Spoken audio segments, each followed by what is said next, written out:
have one really important thing in common. We all swore an oath to this great document, the United States Constitution. We swore that oath when we joined the military, and we swore that oath when we began the jobs that we're holding now. And I want to begin at the beginning of this document and at the beginning of your testimony, Mr. Hegseth. In the first sentence of your testimony, you said you're here today to testify about the fiscal year 2026 budget for the Department of Defense. You're required under law to submit this budget to the Congress because we've got the power of the purse after all, by no later than the first Monday in February. Here we are in the second Thursday in June. We don't have your budget, as the chairman, the ranking member, and many of my colleagues on this committee have pointed out. You have testified that you want to be accountable for every dollar, every taxpayer dollar, and where it goes. We can't do our job without your budget. When can we expect your budget, Mr. Hegseth? Well, as I also acknowledged in my opening remarks, in the first year of an administration, it does take more Mr. time, Hegseth, especially please while reclaiming you're my addressing time. the priorities of the previous administration. When can we expect your budget? You have details of it already, and you will have it very soon. Can we expect the budget before the end of the month? I would refer to Bryn, who's working that, but I know there are a great deal of detail that is already with the committee. Okay, let the record reflect that you haven't given us a commitment, but you're required by law to do so. You're also required by law to pass an audit. That's been true since the 1990s. The Department of Defense is the only department that has continually failed an audit. You've committed to passing an audit in 2028, but we expect you to pass an audit this year and hope you will work with us to achieve that goal. Mr. Chairman, I want to thank you for your testimony and what you've said about the threats that we face as the United States, threats from China, Russia, and Iran, and I want to ask briefly questions about each. Mr. Chairman, you've said that the Chinese Communist Party is advancing an unprecedented military modernization effort with cutting-edge technologies, including artificial intelligence. Do you agree that the United States military must have more powerful AI capabilities than China?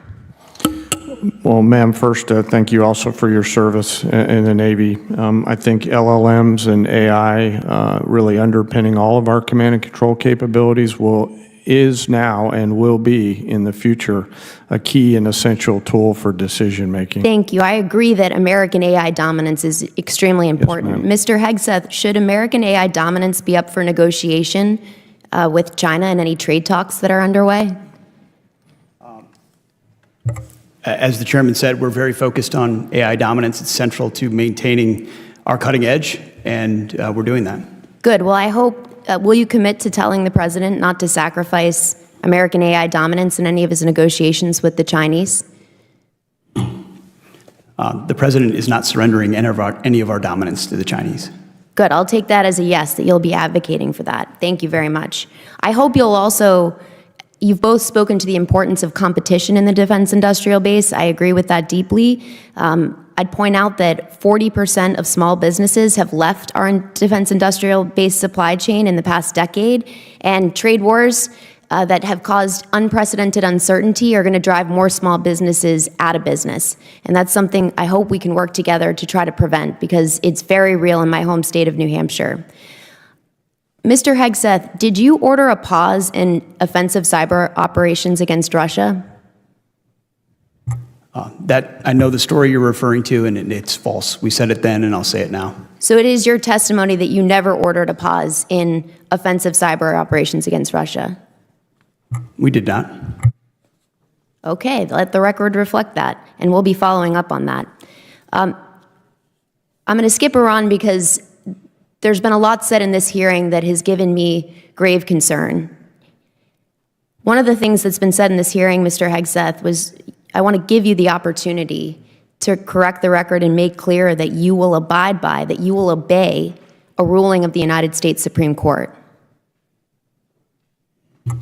I don't believe we have any cases pending before the Supreme Court right now. I want to ask you, will you abide by a ruling, by a decision of the United States Supreme Court if it is issued and you're asked to do so? What I've said, and I'll repeat, is that district courts should not set the foreign policy of the United States of America. Mr. Hegseth, this is a fundamental principle of the United States Constitution. Gentlelady's Yeah, time's expired. Chair, now recognize What the we gentleman. just witnessed was Congresswoman Goodlander from New Hampshire absolutely dismantling Pete Hegseth's credibility in a way that goes far beyond a standard oversight hearing. Her line of questioning wasn't just sharp, it was surgical. She cut right into the core of his evasions, forcing him to confront the most fundamental responsibilities of his office: delivering the Pentagon's budget on time, ensuring accountability through audits, protecting U.S. technological leadership, and maintaining a clear stance on adversaries like Russia and China. Let's break this down. First, the budget. Hegseth admitted, in so many words, that the Department of Defense is dragging its feet, months late on a legally required submission. This isn't some paperwork delay, it's a failure of transparency. Congress controls the purse, and without a budget, lawmakers and the public are left in the dark about how taxpayer dollars are being spent. For someone who talks endlessly about accountability, this is the opposite of it. It shows contempt for oversight. Then, Goodlander pressed him on something even more explosive: whether he ordered a pause in offensive cyber operations against Russia. Why does this matter? Because cyber warfare is one of the most critical battlegrounds today. If the U.S. pulls its punches against Russian cyber aggression, that sends a signal of weakness. And while Hegseth denied the report, notice how shaky and defensive his answers were. He didn't deliver a confident no, he danced around it. This is the kind of hedging that raises more red flags than it lowers. Equally important was her insistence on American AI dominance. She made it crystal clear U.S. leadership in artificial intelligence is non-negotiable. And she was right to pin Hegseth down on this, because under Trump, negotiations with adversaries often meant sacrificing long-term U.S. interests for short-term political gains. Goodlander's questions expose the uncomfortable truth.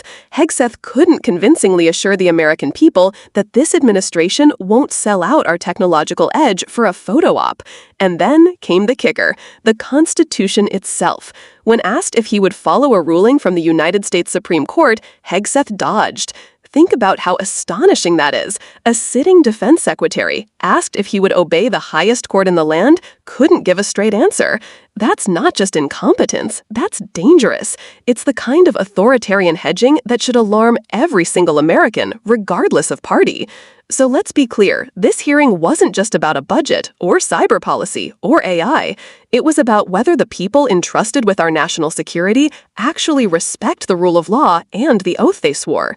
Goodlander showed courage, clarity, and commitment to constitutional principles. Hegseth, on the other hand, showed evasiveness, incompetence, and contempt for accountability. And this is where we come in, because democracy only works when citizens demand accountability, when we demand that our leaders answer the tough questions instead of dodging them. If you believe leaders like Goodlander deserve support and that officials like Hegseth must be held accountable, make sure you're subscribed to this channel. We're going to keep breaking down these hearings, exposing the truth, and amplifying the voices that stand up for democracy.